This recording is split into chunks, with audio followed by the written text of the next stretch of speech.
Hello friend, good morning. जय माँ समलेई। देखुन भाजी शाग बनामा आज से लास्ट वीडियो रे मैं कही थी माने गमलारू भाजी शाग टूल पार्टा देखिए कही थी कि देखुन इटा तोली छे नेक्स्ट वीडियो रे बनामी बोली। तो आज सेटा बनामा। तो पहला तेल देकी तेल गरम है पर सुरसो दे देवे। सुरसो गरम हो गले मिर्चा देवे। तापर मिर्चा आगरू कि लसुन भी दे पारे। आपण मैंने लसुन खेसन तो प्याज सांगे बनाबार लग चाहे बेले प्याज भी देवे।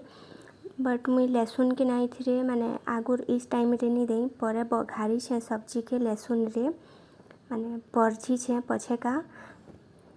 तो ये देखुन मिर्चा देनी तापर ये लसुन 2 कली जेन देमी टाइम रे आपण मैंने लसुन भी दे पारे या तो प्याज खेसन बेले प्याज भी दे पारे। बट मुई नहीं दे लास्ट परजी में भाजी शाग के।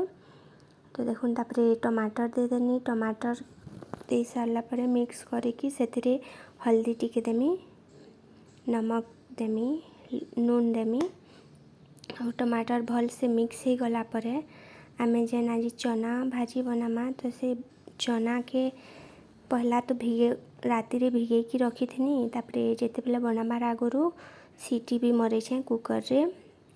आ सेटा या तो आपण माने चाहले कढ़ी रे भी उबाली पारबे। चना भल से सीझी गला परे से चना के बाहर करे कि जिते बेले ये टमाटर मिक्स हो जिबा सेते बेले आमे इथिरे देमा चना। आपण माने सेटा के कढ़ी रे भी भल से माने पूरा मिक्स तो पूरा बिल्ला लेखे तो नहीं उबालबा।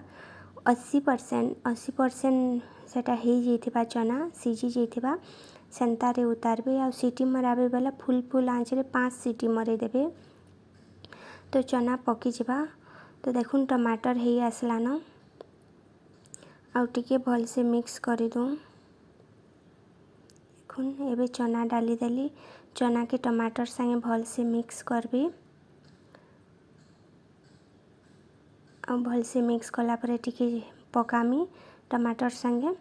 तापर भाजी शाग से दे देमा आउ सबू के मिक्स करके भल से पकामा। जे आपण माने जेतक्रिया पकासन सेंता हिसाबे पकाबे। देखुन मिक्स कर देली भाजी शाग के। फास्ट टाइम भाजी तोली थी गमलारू तो बेसी नहीं आसी थी जेन दाल संगे बनी थी सेटा। बट इथर भल से हला भाजी भल से बाहरी थिला सेकेंड टाइम जेन तोलनी आ भल लागुला खाइलु जीबी।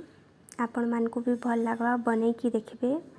खाली भाजी खाइले भी टिके भल नहीं लगे तो केबे खाली भाजी के बने नेल प्याज संगे बघारी की तो केबे दाल संगे बना ले तो केबे माने चना संगे तो केबे मसूर दाल संगे भी माने मुसरी दाल तो नहीं खड़ी मुसरी रे भी बना ले भी भल लागसी।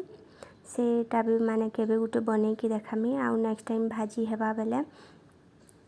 तो भाजी पकी गला परे ताके उतारिकी आपण माने परे फिर लहसुन या प्याज रे फिर ताके बघार दे पारबे माने परजी पारबे खड्डी पारबे। खड्डा कहसन बोधे खड्डा ना बोलसन बोधे। तो सेंता करि पारबे जेंता दाल के लास्ट रे बघारसन माने परजीसन हेंता आपण माने भी पछे एटाके करि पारबे।